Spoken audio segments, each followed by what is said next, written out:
നമസ്കാരം, എല്ലാവർക്കും സ്വാഗതം ഫലദീപികയിലേക്ക്.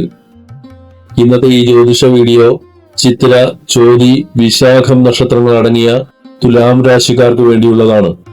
2026 മെയ് മാസം തുലാം രാശിക്കാർക്ക് എങ്ങനെയായിരിക്കും എന്നതിനെ കുറിച്ച് വളരെ വിശദമായി നമുക്ക് നോക്കാം. തുലാം രാശിയുടെ അധിപൻ ശുക്രനാണ്. ശുക്രൻ ഇപ്പോൾ നിങ്ങളുടെ ഗ്രഹനിലയിൽ 8ാം ഭാവത്തിലാണ് നിൽക്കുന്നത്. 5ാം ഭാവത്തിൽ രാഹുവും 6ാം ഭാവത്തിൽ ശനിയും ചൊവ്വയും നിൽക്കുന്നു. 7ാം ഭാവത്തിൽ സൂര്യനും ബുധനും 9ാം ഭാവത്തിൽ വ്യാഴവും 11ാം ഭാവത്തിൽ കേതുവും സ്ഥിതി ചെയ്യുന്നു. വരാനിരിക്കുന്ന മെയ് മാസത്തിൽ നിങ്ങളുടെ ആരോഗ്യത്തിന്റെ കാര്യത്തിൽ പ്രത്യേക ശ്രദ്ധയും കരുതലുമാണ് ഏറ്റവും ആവശ്യം. ഈ സമയത്ത് നിങ്ങളുടെ ശരീരത്തിൽ ഉണ്ടാകുന്ന മാറ്റങ്ങളെയും അസ്വസ്ഥതകളെയും ഒട്ടും നിസ്സാരമായി കാണരുത്. പ്രധാനമായും ദഹന സംബന്ധമായ പ്രശ്നങ്ങളും വയറുമായി ബന്ധപ്പെട്ട അസ്വസ്ഥതകളുമാണ് നിങ്ങളെ ഈ മാസം ബുദ്ധിമുട്ടിച്ചേക്കാവുന്നത്.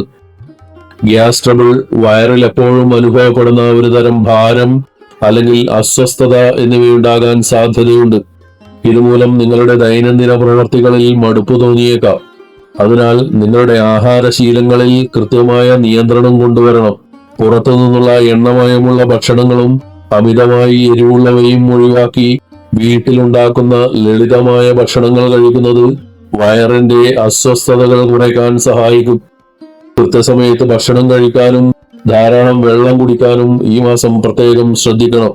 ശാരീരികമായ ബുദ്ധിമുട്ടുകൾക്ക് പുറമെ മാനസികമായ ചില അസ്വസ്ഥതകളും ഈ മാസത്തിന്റെ തുടക്കത്തിൽ നിങ്ങളെ തേടിയെത്തിയേക്കാം. മെയ് 11 വരെയുള്ള ദിവസങ്ങളിൽ അനാവശ്യമായ ടെൻഷൻ, കാരണങ്ങളില്ലാത്ത പേടി അല്ലെങ്കിൽ മനസ്സിന് വല്ലാത്തൊരു ഉത്കണ്ഠ എന്നിവ തോന്നാൻ സാധ്യതയുണ്ട്. മനസ്സ് അസ്വസ്ഥമായിരിക്കുന്നത് കൊണ്ട് തന്നെ രാത്രിയിൽ കൃത്യമായി ഉറക്കം ലഭിക്കാതെ വരാനും അതുവഴി പകൽ സമയങ്ങളിൽ വല്ലാത്ത ക്ഷീണം അനുഭവപ്പെടാനും ഇടയുണ്ട്. അതിനാൽ ഈ ദിവസങ്ങളിൽ അമിതമായി ചിന്തിച്ച് വിഷമിക്കാതെ മനസ്സിനെ ശാന്തമാക്കാൻ ശ്രമിക്കുകയും കൃത്യമായ വിശ്രമം ഉറപ്പുവരുത്തുകയും ചെയ്യേണ്ടത് വളരെ പ്രധാനമാണ്. വിദ്യാഭ്യാസത്തിന്റെ കാര്യത്തിൽ ഈ മാസം നിങ്ങൾക്ക് വളരെ അനുകൂലമായ ഫലങ്ങളാണ് ലഭിക്കാൻ പോകുന്നത്. പരീക്ഷകളിൽ മികച്ച വിജയം നേടാനും പഠനകാര്യങ്ങളിൽ മുന്നേറാനും നിങ്ങൾക്ക് സാധിക്കും. എങ്കിലും പഠനത്തിൽ പൂർണ്ണമായി ശ്രദ്ധ കേന്ദ്രീകരിക്കുന്നതിന് നിങ്ങളുടെ മനസ്സിന്റെ അവസ്ഥ ഒരു തടസ്സമായേക്കാം. മനസ്സെപ്പോഴും ശാന്തമായിരിക്കില്ല എന്നതാണ് ഇതിന് കാരണം. ഭാവി പഠനത്തെക്കുറിച്ചോ അല്ലെങ്കിൽ ജീവിതത്തിലെ അടുത്ത ഘട്ടത്തെക്കുറിച്ചോ ഉള്ള ചിന്തകൾ നിങ്ങളെ അല്പം അസ്വസ്ഥരാക്കിയേക്കാം. പലപ്പോഴും ഇനി എന്ത് ചെയ്യണം അല്ലെങ്കിൽ ഏത് വഴി തിരഞ്ഞെടുക്കണമെന്ന കാര്യത്തിൽ കൃത്യമായ ഒരു തീരുമാനമെടുക്കാൻ കഴിയാതെ നിങ്ങൾ ആശയക്കുഴപ്പത്തിലായേക്കാം. ശരിയായ വഴി തിരഞ്ഞെടുക്കാൻ കഴിയാത്ത ഈ അവസ്ഥ പഠനത്തെ ബാധിക്കാതിരിക്കാൻ ശ്രദ്ധിക്കണം. ഇത്തരം സാഹചര്യങ്ങളിൽ മുതിർന്നവരുടെയോ അധ്യാപകരുടെയോ ഉപദേശം തേടുന്നത് നിങ്ങളുടെ ആശയക്കുഴപ്പങ്ങൾ മാറാൻ സഹായിക്കും. മനസ്സിനെ ഒരു കാര്യത്തിൽ ഉറപ്പിച്ചു നിർത്താൻ ബോധപൂർവമായ ശ്രമം ഈ മാസം ആവശ്യമാണ്. മറ്റൊരു പ്രധാനപ്പെട്ട കാര്യം യാത്രകളാണ്. ഉപരിപഠനത്തിനായോ അല്ലെങ്കിൽ പ്രത്യേക കോഴ്സുകളിൽ ചേരുന്നതിനായോ വിദേശത്തേക്ക് പോകാൻ ആഗ്രഹിക്കുന്നവർക്ക് ഈ മാസം വലിയ സാധ്യതകളാണ് തെളിയുന്നത്. വിദേശയാത്രകളുടെ തടസ്സങ്ങൾ മാറിക്കിട്ടാൻ ഈ സമയം സഹായിക്കും. വിദേശത്തേക്ക് മാത്രമല്ല, സ്വന്തം രാജ്യത്തിനുള്ളിൽ തന്നെ ദൂരസ്ഥലങ്ങളിലുള്ള മികച്ച വിദ്യാഭ്യാസ സ്ഥാപനങ്ങളിൽ അഡ്മിഷൻ ലഭിക്കാനോ പഠനാവശ്യങ്ങൾക്കായി അവിടേക്ക് താമസം മാറാനോ ഉള്ള അവസരങ്ങൾ ഈ മാസം നിങ്ങളെ തേടിയെത്തിയേക്കാം. അറിവ് നേടുന്നതിനായി നടത്തുന്ന ഇത്തരം യാത്രകൾ നിങ്ങളുടെ ഭാവിക്ക് വലിയ ഗുണം ചെയ്യും. ഈ മാസം നിങ്ങളുടെ പ്രണയബന്ധങ്ങളിൽ സ്നേഹവും അടുപ്പവും വർദ്ധിക്കുമെങ്കിലും അതോടൊപ്പം തന്നെ ചില ചെറിയ പ്രശ്നങ്ങളും ഉണ്ടാകാൻ സാധ്യതയുണ്ട്. സ്നേഹം കൂടുതലുള്ളത് കൊണ്ട് തന്നെ ചെറിയ കാര്യങ്ങൾ പോലും നിങ്ങളുടെ മനസ്സിനെ വേഗത്തിൽ ബാധിച്ചേക്കാം. നിസ്സാരമായ കാര്യങ്ങളെ ചൊല്ലി അനാവശ്യമായ വാക്കുതർക്കങ്ങൾ ഉണ്ടാകാതിരിക്കാൻ പ്രത്യേകം ശ്രദ്ധിക്കണം.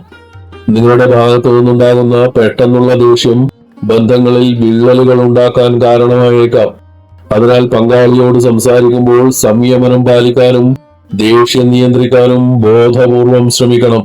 പരസ്പരമുള്ള വിട്ടുവീഴ്ചകളും ക്ഷമയുമാണ് ഈ മാസം നിങ്ങളുടെ പ്രണയബന്ധത്തെ മനോഹരമായി മുന്നോട്ട് കൊണ്ടുപോകുവാൻ സഹായിക്കുന്നത്. ദാമ്പത്യ ജീവിതത്തെ സംബന്ധിച്ചിടത്തോളം മെയ് മാസത്തിന്റെ ആദ്യ പകുതിയേക്കാൾ മെയ് 11 ശേഷമുള്ള സമയം വളരെ ഐശ്വര്യപ്രദമായിരിക്കും. പങ്കാളികൾ തമ്മിലുള്ള പൊരുത്തം വർദ്ധിക്കുകയും കുടുംബത്തിൽ കൂടുതൽ സമാധാനം അനുഭവപ്പെടുകയും ചെയ്യും. ഈ കാലയളവിൽ നിങ്ങളുടെ ജീവിത പങ്കാളിയെ തേടി വലിയ നേട്ടങ്ങളെത്താൻ സാധ്യതയുണ്ട്. അവരുടെ തൊഴിൽ മേഖലയിൽ അപ്രതീക്ഷിതമായ പുരോഗതിയോ അംഗീകാരങ്ങളോ അല്ലെങ്കിൽ വലിയ സാമ്പത്തിക ലാഭമോ ഈ സമയം പ്രതീക്ഷിക്കാം. പങ്കാളിക്കുണ്ടാകുന്ന ഈ വളർച്ച നിങ്ങളുടെ ജീവിതത്തിലും വലിയ സന്തോഷം നിറയ്ക്കും. ഒരുമിച്ച് യാത്രകൾ ചെയ്യാനോ ജീവിതത്തിലെ പ്രധാനപ്പെട്ട തീരുമാനങ്ങൾ എടുക്കാനോ മെയ് 11 ശേഷമുള്ള ദിവസങ്ങൾ ഏറെ അനുയോജ്യമാണ്. ഈ മാസം നിങ്ങളുടെ കരിയറിലും ബിസിനസ്സിലും മികച്ച മുന്നേറ്റങ്ങൾ ഉണ്ടാക്കാൻ സാധിക്കുന്ന ഒരു കാലയളവാണ്. ഈ മാസം ഭാഗ്യം നിങ്ങളെ വളരെയധികം തുണയ്ക്കുന്ന ഒരു സമയമാണ്. ഏകദേശം 70% മുതൽ 80% വരെ കാര്യങ്ങൾ നിങ്ങൾക്ക് അനുകൂലമായി വരാൻ സാധ്യതയുണ്ട്. എങ്കിലും ഒരു കാര്യം പ്രത്യേകം ഓർമ്മിക്കണം. നിങ്ങളുടെ ഏറ്റവും പ്രധാനപ്പെട്ട ജോലികളോ പുതിയ തീരുമാനങ്ങളോ കരാറുകളോ മെയ് 15 മുൻപായി പൂർത്തിയാക്കാൻ ശ്രമിക്കുക. മാസത്തിന്റെ ആദ്യ പകുതിയിൽ ലഭിക്കുന്ന ഗ്രഹബലം പകുതിക്ക് ശേഷം അല്പം കുറയാൻ സാധ്യതയുള്ളതിനാലാണ് ഈ മുൻകരുതലെടുക്കാൻ പറയുന്നത്. നിലവിൽ ജോലിയില്ലാതെ വിഷമിക്കുന്നവർക്ക് ഈ മാസം വളരെ പ്രതീക്ഷാ നിർഭരമാണ്. പുതിയ തൊഴിലവസരങ്ങൾ നിങ്ങളെ തേടിയെത്താൻ വലിയ സാധ്യതകളുണ്ട്. വെറുതെ ഇരിക്കാതെ സജീവമായി ശ്രമിച്ചാൽ നിങ്ങൾ ആഗ്രഹിക്കുന്ന രീതിയിലുള്ള ഒരു ജോലി തന്നെ കണ്ടെത്താൻ സാധിക്കും. കൂടാതെ കരിയറിൽ നിങ്ങൾ നേരത്തെ നിശ്ചയിച്ചിട്ടുള്ള ലക്ഷ്യങ്ങൾ നേടിയെടുക്കാനും ഉദ്യോഗസ്ഥർക്ക് മേലധികാരികളിൽ നിന്ന് പ്രശംസ പിടിച്ചു പറ്റാനും ഈ സമയം സഹായിക്കും. ബിസിനസ് രംഗത്ത് പ്രവർത്തിക്കുന്നവർക്ക് മെയ് പകുതി വരെ വളരെ ലാഭകരമായ സമയമായിരിക്കും. മുടങ്ങിക്കിടന്ന പണം തിരികെ ലഭിക്കാനും പുതിയ ഇടപാടുകൾ തുടങ്ങാനും ഈ കാലയളവ് അനുയോജ്യമാണ്. എന്നാൽ മെയ് 15 ശേഷം ബിസിനസ്സിലോ വ്യക്തിജീവിതത്തിലോ അപ്രതീക്ഷിതമായ ചിലവുകൾ വർദ്ധിക്കാൻ സാധ്യതയുണ്ട്. അതിനാൽ പണം കൈകാര്യം ചെയ്യുമ്പോൾ അല്പം കൂടി ജാഗ്രത പാലിക്കുന്നത് നന്നായിരിക്കും. അനാവശ്യ ചെലവുകൾ ഒഴിവാക്കി സാമ്പത്തിക അച്ചടക്കം പാലിച്ചാൽ ഈ മാസത്തെ ദോഷങ്ങൾ ഒരു പരിധിവരെ മാറ്റാൻ സാധിക്കും. ഈ മാസത്തെ ഗ്രഹനില അനുസരിച്ച് നിങ്ങൾക്കുണ്ടാകാൻ സാധ്യതയുള്ള ആരോഗ്യ പ്രശ്നങ്ങളും സാമ്പത്തിക ബുദ്ധിമുട്ടുകളും കുറയ്ക്കുന്നതിനും ആത്മവിശ്വാസത്തോടെ മുന്നോട്ടു പോകുന്നതിനും ഇനി പറയുന്ന കാര്യങ്ങൾ ശീലിക്കുന്നത് വളരെ നല്ലതാണ്. പഠനത്തിലും തൊഴിലിലും ഉണ്ടായേക്കാവുന്ന ആശയക്കുഴപ്പങ്ങൾ മാറാൻ ബുധനെ പ്രീണിപ്പിക്കുന്നത് നല്ലതാണ്. ബുധസ്തോത്രം ദിവസവും 108 തവണ ജപിക്കുക. ഇത് നിങ്ങളുടെ ചിന്തകൾക്ക് കൂടുതൽ വ്യക്തത നൽകാനും ശരിയായ തീരുമാനങ്ങൾ എടുക്കാനും സഹായിക്കും. ജോലിയിലോ ആരോഗ്യത്തിലോ വരാവുന്ന തടസ്സങ്ങൾ നീങ്ങാൻ ശനിദേവന്റെ അനുഗ്രഹം ആവശ്യമാണ്. ശനീശ്വര സ്തോത്രം ദിവസവും 108 തവണ ഉരുവിടുക. ഇത് കാര്യങ്ങൾ സുഗമമായി നടക്കാനും അപ്രതീക്ഷിത ചിലവുകൾ നിയന്ത്രിക്കാനും സഹായിക്കും.